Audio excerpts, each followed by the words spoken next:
So hello welcome guys.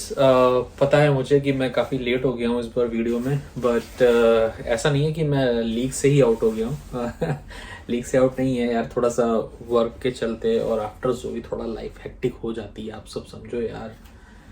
But जैसा मैंने last time बोला था कि मैं आपको बताऊंगा बहुत ही इम्पोर्टेंट कॉन्सेप्ट, एंड वो है पोटेशियम को लेके, सोडियम पोटेशियम पंप को लेके, राइट।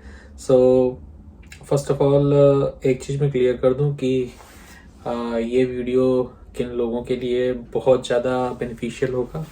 एक तो उन लोगों के लिए जो लोग इस समय फैट लॉस या फिर कीटो को अपना रहे हैं और कैलोरी डेफिशिएंट में ऑलरेडी हैं, और दूसरा वो लोग मसल ग्रोथ के ऊपर काम कर रहे हो, right. So again one more time I am telling you कि मेरे को कमेंट में कई बार लोग बाग बोल चुके हैं कि एक्सरसाइज के ऊपर ज़्यादा वीडियोस क्यों नहीं है। सो मैंने पुराने वीडियोस में और कई बार ऐसा बोला हुआ है तुम लोगों को यार कि 80% इज योर न्यूट्रिशन और just 20% is exercise, and exercise is purely physics, right. So अगर तुम मशीन को कैसे यूज़ करना है समझ जाओगे तो उसमें तुम्हें ज़्यादा कुछ बताने की ज़रूरत है नहीं, राइट। जब जब मुझे ऐसा लगता है कि कोई कोई ऐसा बॉडी पार्ट है जिसके बारे में तुमको बता सकूं कि कहाँ पे मैंने गलती करी या फिर क्या चीज़ सही कर सकते हैं, सो वो सिर्फ मैंने क्लियर करता रहता हूँ और आगे भी करता रहूँगा। बट अगेन मेरे चैनल में तुमको न्यूट्रिशन की बिल्कुल लो लेवल नॉलेज मैं जितनी दे सकता हूँ, जितनी मैंने गेन करी है वो ज़रूर दूंगा। फटाक से एक काम कर लो, इस चैनल को सब्सक्राइब कर लो, और देखने के बाद भले तुम सब्सक्राइब ना करो बट इन्फॉर्मेशन को शेयर जरूर करो। Reason being I just want these all good information to reach to masses, right, कई लोगों तक पहुंचे।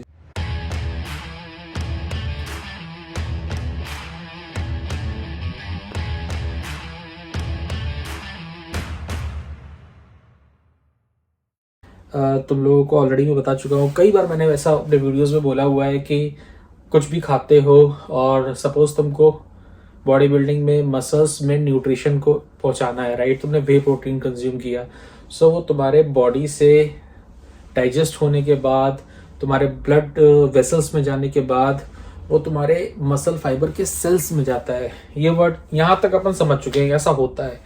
बट मैं जिस टाइप का हूँ, मुझे यहाँ के बाद भी समझना ज़रूरी है कि कैसे चला जाता है भाई ब्लड के अंदर। मतलब ब्लड वेसल तक तो बात समझ में आ गई, उसके बाद सेल्स के अंदर कैसे चला जा रहा है। और मुझे ऐसा लगता है कि मेरे जैसा सोचने वाले कई और लोग भी होंगे जिनको ये सब भी समझना बहुत ज़रूरी है कि ऐसा क्यों हो रहा है। क्योंकि वो लोग तभी कोई अगर मैं माइक्रो न्यूट्रिएंट बोलूंगा कि आप इसको इंटेक करो, वो तभी उस चीज़ को इंटेक करेंगे। इस चीज़ को समझने से पहले तुम लोग एक बहुत ही मोटी मोटी चीज़ मुझे बताओ। सपोज करो ये एक प्लस चार्ज है यहाँ पे, ठीक है, और यहाँ पे एक माइनस चार्ज है, ठीक है, प्लस माइनस। तो इन दोनों के बीच में क्या होगा, काफ़ी चीज़ें हम लोग समझते हैं ना, ये पोटेंशियल डिफरेंस हो गया, राइट। सो एक तरीके से अगर इसके बीच में मैं कुछ रेजिस्टेंस कनेक्ट कर दूं या फिर कोई एक वायर कनेक्ट कर दूं, तो मुझे ऐसा क्या मैं बोल सकता हूँ कि this is a kind of battery, right. कि एक पोटेंशियल इधर पॉजिटिव है, इधर निगेटिव पोटेंशियल है, तो पोटेंशियल डिफरेंस होने के कारण यहाँ पे एक बैटरी फॉर्मेशन हो रहा है, राइट। सो करंट ट्रांसफॉर्मेशन हो सकता है। That is a feasible thing, that is very a normal thing. So this thing is known as creation of potential difference. So यही तुम्हारी बॉडी के अंदर काम होता है इलेक्ट्रोलाइट्स का, ठीक है। तो कई बार तुमने अपनी बॉलीवुड मूवीज वगैरह में देखा होगा, जब भी कभी कोई ऐसा सीन होता है जिसमें ह्यूमन ब्रेन के अंदर का दिखाया जा रहा होता है या कुछ भी दिखाया जा रहा होता है, तो खूब सारे न्यूरॉन्स दिखाते हैं और फिर ऐसे इलेक्ट्रिक चार्जेस जा रहे होते हैं इधर उधर। सो वो लोग अनजाने में करते हैं, but those are real things. So तो रियल इन द सेंस वो सिंपल कंसेप्ट तुम्हारी बॉडी के अंदर ये चीज हो रही है। सो तुम्हारे बॉडी में कहीं पे इलेक्ट्रिकली पोटेंशियल ज्यादा है और कहीं पे इलेक्ट्रिकली पोटेंशियल कम है। जहां पे कम है मैं उसको बोलूंगा that is minus part, and जहां पे ज्यादा है उसको बोलूंगा that is positive part. And because of this difference तुम्हारा क्या हो रहा है कि यहाँ पे एक इलेक्ट्रो स्टैटिक इम्बैलेंस क्रिएट हो रहा है, and that is nothing but responsible for flowing of any energy, कोई एनर्जी को फ्लो करने के लिए। अब यही चीज का यूटिलाइजेशन बॉडी के अंदर होता है सेल्स के अंदर पहुंचाने के लिए न्यूट्रिएंट को, जो कि आपके ब्लड वेसल्स में फ्लो हो रहा है। अब क्या है कि तुम जितना भी खाते हो ना, जितना भी कैलोरी इनटेक लेते हो, तो अल्टीमेटली उसको एनर्जी में कंज्यूम कन्वर्ट करना है तुमको, राइट। जो भी तुमने खाया वो एनर्जी में कन्वर्ट करना है। तो तुम इतना समझ के चलो कि जितना भी तुम खा रहे हो, तुम्हें तुम्हारे बॉडी के अंदर एक इलेक्ट्रोस्टैटिक इम्बैलेंस क्रिएट करने वाला प्लस माइनस जनरेट हो रहा है। उसको बोलते हैं बॉडी के अंदर sodium potassium pump. So that pump is consuming और using your 30% of energy. So for example अगर तुमने 100 कैलोरीज का इंटेक किया तो 30 कैलोरीज का यूटिलाइजेशन सोडियम पोटेशियम पंप के थ्रू होगा, विच मीन्स दैट कि ये जो दो माइक्रो न्यूट्रिएंट्स हैं, इनके साथ डीलिंग करना तुमको बहुत ज्यादा जरूरी है अगर तुमको एक अच्छा बॉडी बिल्डिंग रिजल्ट चाहिए। अब तुम्हें यहाँ पे एक क्वेश्चन पूछ सकते हो कि अगर ऐसा है तो फिर इतने बॉडी बिल्डिंग वाले वीडियोस चलते रहते हैं, कोई इन सब चीजों के बारे में क्यों नहीं बात करता? Because those guys are professional and वो जाने अनजाने ऐसा न्यूट्रिएंट इनटेक ऑलरेडी ले रहे होते हैं कि उनका ये सोडियम पोटेशियम एक्टिव होता है। अभी मैं तुमको बताता हूँ ये एक्टिव कैसे होता है और कैसे वो लोग तुमको क्यों नहीं बता रहे हैं, क्योंकि वो लोग ऑलरेडी इंप्लीमेंट कर रहे हैं, बट उनको ये चीज पता नहीं है। शायद तुम भी कर रहे हो, तुमको लेकिन पता नहीं है। बट एक बार तुमको अगर पता चल गया तो तुम ये जरूर इंश्योर करना कि तुम्हारी डाइट में सोडियम और पोटेशियम वाली चीज होती रहे। अब बैक टू आते हैं टॉपिक पे, ठीक है। तो इमेजिन करो कि ये जो रेड वाला भाई है ये पोटेशियम है और ये जो येलो वाला भाई है ये सोडियम है, ठीक है। तो इस पंप का सीधा सीधा काम क्या है कि तुम्हारा जो बॉडी के अंदर मसल के अंदर जो सेल है ना, ये सपोज करो सेल है, ठीक है।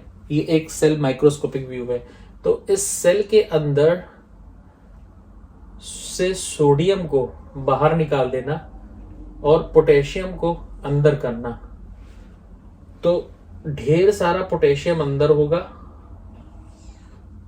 और सोडियम को बाहर निकालते जाएंगे, ठीक है। तो उससे क्या होगा कि तुम्हारा इस सेल मेम्ब्रेन के अंदर, बाहर ब्लड वेसल है, ये सेल मेम्ब्रेन है, पोटेशियम खूब सारा अंदर, सोडियम बाहर। इसके कारण इन सेल मेम्ब्रेन के अगल बगल पोटेंशियल डिफरेंस क्रिएट होगा। तो ये तुम्हारा गया सोडियम बाहर, ये आया तुम्हारा पोटेशियम अंदर, ये आया पोटेशियम अंदर। तो इनके बीच में सेल इलेक्ट्रोस्टैटिक इम्बैलेंस हो गया जो, तो उसके कारण क्या होगा कि पोटेंशियल डिफरेंस क्रिएट हो जाएगा।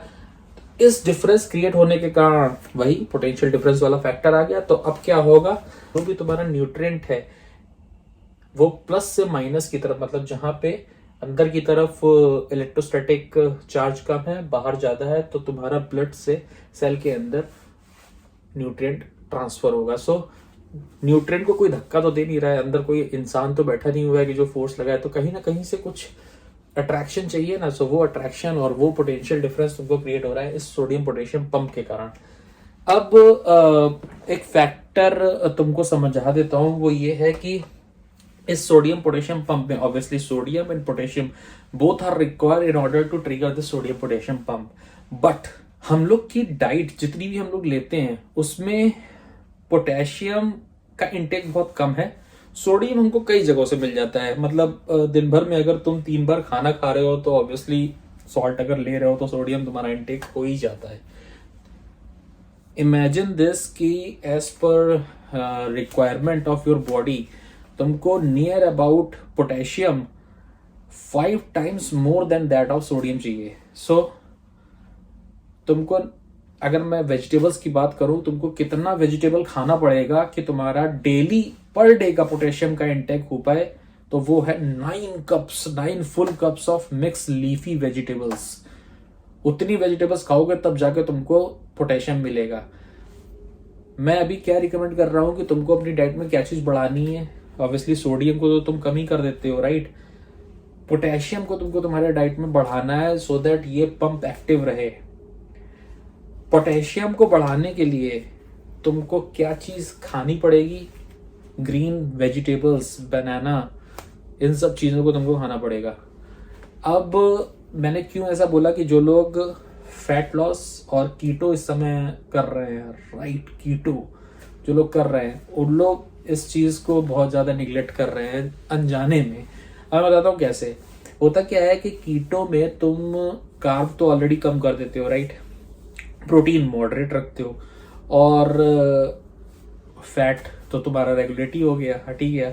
सो तुम क्या कर रहे होते हो कि तुम यही सब खाना खा रहे होते हो ना, सैलेड और ये, लेकिन तुम्हारे इनटेक में पोटेशियम इतना कम होता है कि तुमने ऑलरेडी कार्ब रिड्यूस किया हुआ है। कार्ब रिड्यूस करने के साथ साथ जो जो तुम साथ में सोडियम का इंटेक भी कर रहे थे वो भी तुमने रिड्यूस कर दिया। तो अभी क्या हो रहा है कि तुम्हारा पहले ही तो पोटेशियम डेफिशिएंट थे, अब तुम और ज्यादा डेफिशिएंट हो गए, पोटेशियम डेफिशिएंसी हो गई तुमको। सो अब तुम क्वेश्चन करोगे कि मैं पता कैसे लगाऊं कि मैं पोटेशियम डेफिशिएंट हूं कि नहीं हूं। सो जब भी तुम बॉडी बिल्डिंग कर रहे हो, ठीक है, मसल फटीग हो रहा है तुमको, तुम अगर ऐसा ऑब्जर्व करते हो कि तुमको काफी दर्द फील हो रहा है, राइट, एंड हर दिन आए दिन होता रहता है, तुमको कुछ भी तुमने काम किया बोल रहे हो कि यार मेरे पैर में दर्द रहता है, मेरे हाथ में दर्द रहता है, that is because of potassium. तुमको थोड़ी देर एक्स्ट्रा तुमने अपना वर्क कर लिया, जो भी डेली का वर्क है, और ज़्यादा कर लिया, तुम्हारे सर में दर्द हो रहा है, या फिर मतलब सर में दर्द के कई कारण होते हैं, बट अगर तुम जनरली ऑब्जर्व कर रहे हो कि ऑल ऑफ ए सडन में जैसे ज़्यादा स्ट्रेस हो जा रहा है तो मेरे को परेशानी हो जा रही, that is because of potassium. ठीक है, पोटेशियम लॉस के और भी सिम्टम्स हैं, but I am concentrating mainly on body building part. ठीक, तो तुमको क्या करना है, तुमको 7 to 9 कप्स ऑफ वेजिटेबल्स खाने। क्या हम खाते हैं इतनी? मैं तो नहीं खाता, मुझे पता नहीं खाता, आप भी नहीं खाते होगे अनलेस अनटिल अगर आप प्रोफेशनल नहीं हो। यहाँ पे वो पॉइंट आता है कि वो जो प्रोफेशनल दिन भर वीडियो डाला करते हैं बिग मस्कुलिन बॉडी का, लेकिन उसमें वो लोग इस सब चीज़ों के बारे में बात नहीं करते, तो उनका काम है सिर्फ एक कंपटीशन की तैयारी करना।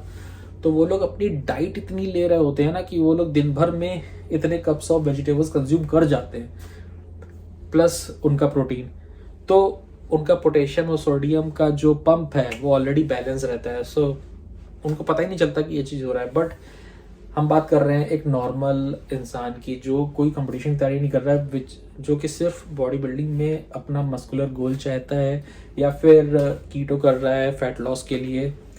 ये सब जो नॉर्मल वाला रूटीन है उनकी बात कर रहे हैं अपन। तो हमको पोटेशियम इंक्रीज करना है, ये मोटा मोटा सार है आज के वीडियो का। बहुत ज़्यादा इंपॉर्टेंट है, सोडियम आप कट कर दोगे लेकिन आपको पोटेशियम मेंटेन रखना ही रखना है। जब भी आपको ऐसा लगता है कि आपको थोड़ा सा डिजीनेस हो रहा है, या फिर मान लो कभी कभार आपको कोई बीमारी हो गई और आपने वोमिट कर दिया, राइट, तो वोमिट के बाद आपको लो फील होता है, राइट, आप खा सकते हो अगर तो हाफ बनाना खा के देखो, आपको इमीडिएटली इफेक्ट पता चलेगा। सो वो जो चीज़ होगी ना वो बिकॉज ऑफ दिस पोटेशियम होगी, क्योंकि जैसे ही इलेक्ट्रोलाइट इम्बैलेंस होगा आपका एनर्जी सेल्स के अंदर जाने लगेगी और आप चक खड़े हो जाओगे। ठीक है, तो अब मैं आपको एक अपनी ट्रिक बता देता हूँ कि मैं कैसे इस चीज़ को मेंटेन करता हूँ। क्योंकि भाई यार मैं दिन भर अगर मुझे ऑफिस का काम भी करना है, जोई के संग टाइम भी स्पेंड करना है, और अपना ये वाला गोल भी कंप्लीट करना है, ये सब सारे एक्टिविटीज़ दिन भर के करने हैं, तो मैं दिन भर अब सौम्या को तो परेशान कर नहीं सकता दिन भर कि भाई वेजिटेबल लाओ वेजिटेबल लाओ। सो मैं क्या करता हूँ यार कि मैंने एक बार में मिक्स वेज ली और प्रेशर कुकर लिया, उसको आप बॉयल करो, और बॉयल करके उसको प्यूरी बनाओ, वाटर ऐड करो, बॉयल करते समय ऐड कर दिया, मस्त एक जग स्टॉक बना लो, ग्लास में डालो, पी जाओ, जो जाना सब पहुंच गया। ठीक है, तो अब उसके ऊपर तुम दिन भर में जो भी खाना खा रहे हो, खाने में सब्जियां होंगी एडेड एडवांटेज हो गया, सैलेड खाते ही खाते हो एडेड एडवांटेज हो गया, राइट, एग लेते हो, चिकन लेते हो, फिश लेते हो, तो जहाँ जहाँ से पोटेशियम तुमको मिलना है मिल जाएगा। सो ये थी नॉर्मल सी tip. So I think you guys will understand this कि sodium potassium pump is very very important for all these goals. So फटाक से वीडियो को सब्सक्राइब कर लो, और मैं मिलता हूँ तुमसे नेक्स्ट वीडियो में। तब तक के लिए बाय।